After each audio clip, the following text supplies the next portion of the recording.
back again. Thank goodness I can say that, because I bless every single day that I can and do not take life for granted at all.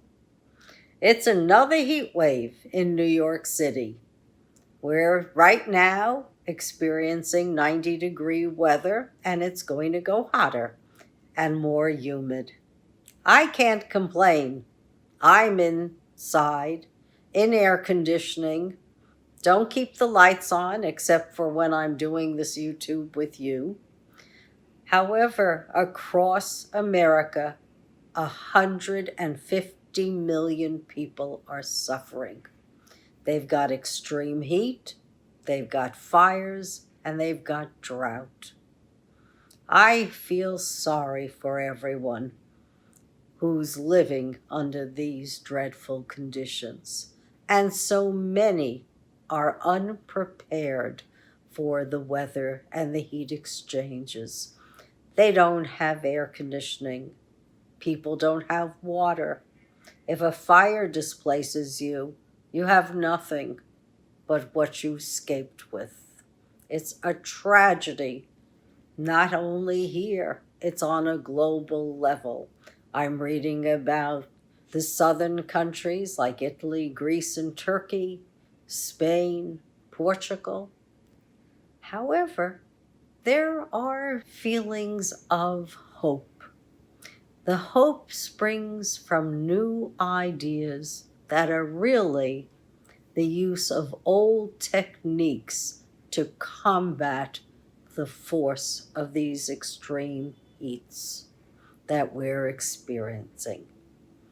In Spain and Portugal, to save their wine and save their olive groves, they've gone back to ancient methods of farm rejuvenation.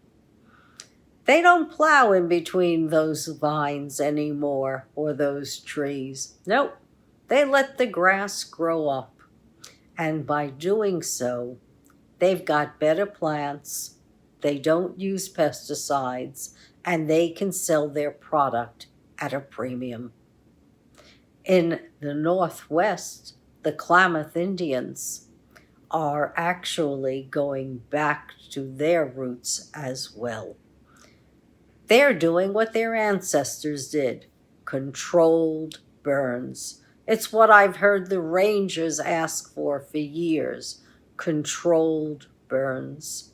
In some of the national forests where the rangers have complied with the Indian techniques, fires have just literally circumvented, gone around these forested areas because the burns take out the brush that would burn and the saplings. And the fire is not interested. It's going to be too difficult. It makes me kind of wonder, is there a connection? Fire, like a virus, doesn't have a feeling or a brain, but I guess it knows when it's going to be easy to sweep through a region or it's going to be hard.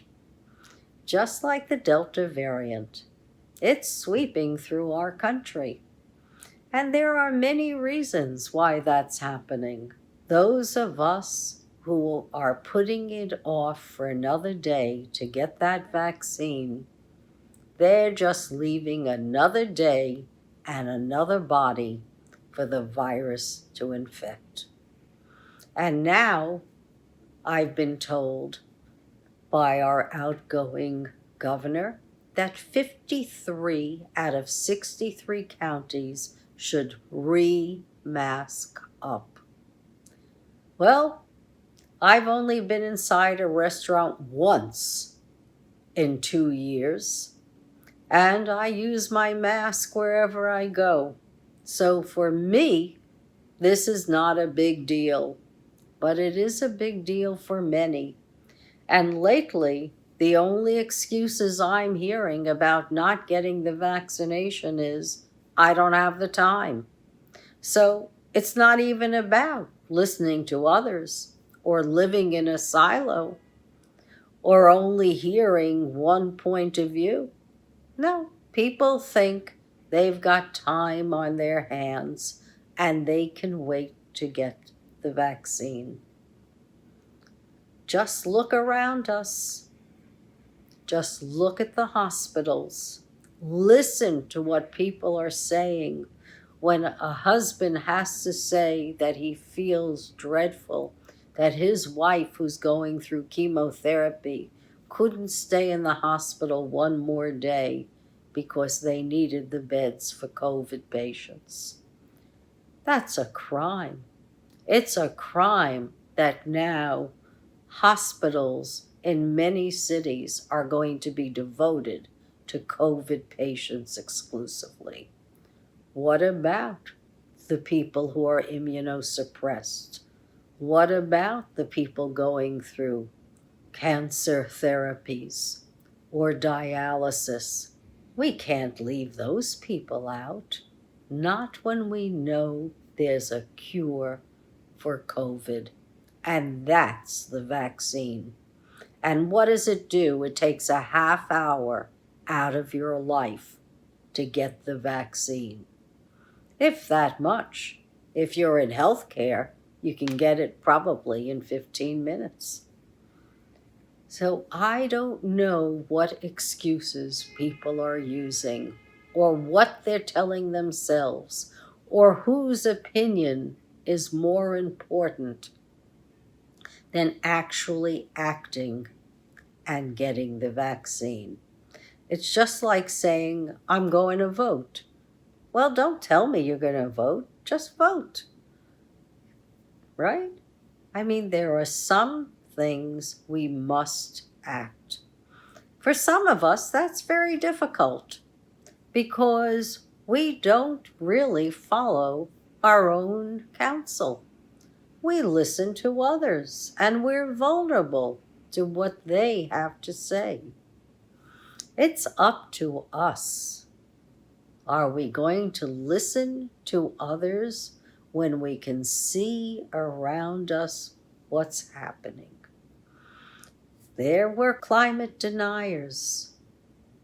Can they be denying that climate is changing now, that we have extremes, when 150 million people here are suffering and people all over the globe are suffering, probably in the billions?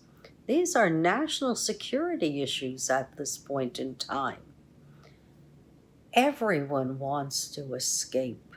Everyone wants to escape from the places they're in, where there's drought, where there's less water, where there's less other resources for work. People want out, and that's going to cause movement across our country and all countries. Same thing with COVID. 125,000 cases a day. Now we're up to over 600 deaths a day. When do you take notice? When it hits your family and it's too late? Sometimes being vulnerable and staying in our silos really has grave consequences, when if we listen to ourselves, we might be a hell of a lot better off. Our own counsel is all we really need, and to look around us like a young Indian man did in his community as he watched his friends and family die. And then he decided he had to get the vaccine. I know what it's like to be vulnerable. After I was told I couldn't be in denial anymore if I wanted to live a long life, well, I became pretty vulnerable and I listened to the opinions of others. And sometimes I took on their diseases too, or I felt it anyway, and I became an extreme empath.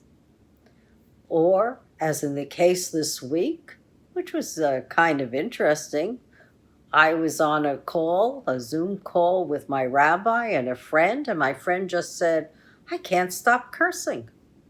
And all of a sudden, the next day, I was cursing too. So we're like that as people. We copy.